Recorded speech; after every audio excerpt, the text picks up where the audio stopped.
Unblock friends on Snapchat just like this. Alright, so follow these simple steps. Launch the app on your device and log in if necessary. Access your profile. Tap on your Bitmoji or profile icon located in the top left corner of the screen. In your profile, look for the gear icon in the top right corner and tap it to open the settings menu. Scroll down until you see the blocked option under the Account Actions section. Tap on it to view all users you have blocked. Browse through your list of blocked contacts and find the friend you want to unblock. Next to their name, tap the X icon. A confirmation message will pop up asking if you're sure you want to unblock this user. Tap Yes to confirm. After unblocking, you'll need to add them back as a friend if you want to restore full communication.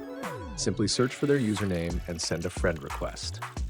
Once they accept, you can chat and share snaps again. If this video helped you, give it a thumbs up, and please consider subscribing to my channel. Thank you so much for watching.